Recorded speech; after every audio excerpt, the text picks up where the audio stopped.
L'indicateur d'une vraie décentralisation au Cameroun. C'est le post de Dieudonné Essomba sur sa page Facebook. La suite, dans un instant. Cliquez sur le pouce bleu et activez la cloche de notification pour ne manquer aucune de nos futures publications. Voici les détails de son post dans son intégralité. Quel est l'indicateur d'une vraie décentralisation au Cameroun? Il est très simple. C'est quand les Camerounais cesseront de raisonner en termes de rotation tribale du pouvoir d'État. Les Bassa seront un jour au pouvoir. Les Bamileke seront un jour au pouvoir. Il est temps de laisser les anglophones au pouvoir. Le pouvoir doit rentrer au nord. Le pouvoir doit sortir des mains Betty, etc. Tant que les Camerounais verront dans le pouvoir un lieu de rotation tribale, cela signifiera que le pouvoir central concentre encore tout entre ses mains et continue à susciter une très dangereuse convoitise et une terrible compétition intercommunautaire sur les avantages publics, grave source d'instabilité des pays d'Afrique noire et surtout, présage d'une implosion du Cameroun après Biya.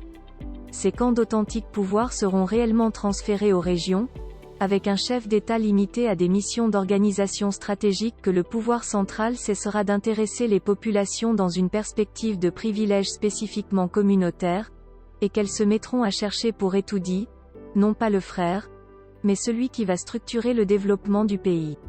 Il n'y aura donc de véritable décentralisation au Cameroun qu'avec un système politique structuré de telle sorte qu'aucune région ne puisse, ni se réjouir, ni s'inquiéter de l'origine du président. Autrement dit, l'origine ethnique du président ne doit se présenter ni comme un avantage, ni comme une pénalité. Ce qui implique évidemment que la gouvernance stratégique qui couvre la défense, les affaires étrangères, les grands projets nationaux, la coordination et la péréquation relèvent de l'État central, alors que la gouvernance opérationnelle qui répond aux besoins directs de la population relève des régions.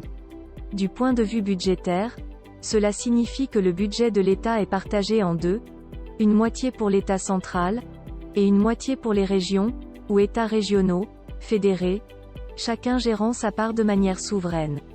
Le chef de l'État ne doit donc plus jamais apparaître comme le responsable direct du manque d'écoles et des routes régionales ou du mauvais état de la santé de la population, tout cela relevant des régions. Sa responsabilité se limite à la définition et la réalisation des objectifs structurants qui ont un impact sur les diverses politiques régionales. Pour le moment, nous en sommes encore loin, très loin. Et nous le sommes d'autant plus que nous voyons bien le jeu malsain joué par la bureaucratie centrale de Yaoundé qui ne veut absolument rien lâcher.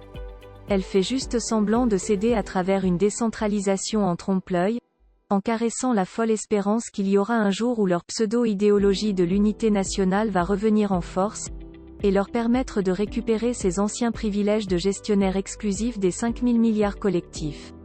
Sans savoir que comme partout ailleurs, et pire qu'ailleurs, elle est en train de creuser sa propre tombe.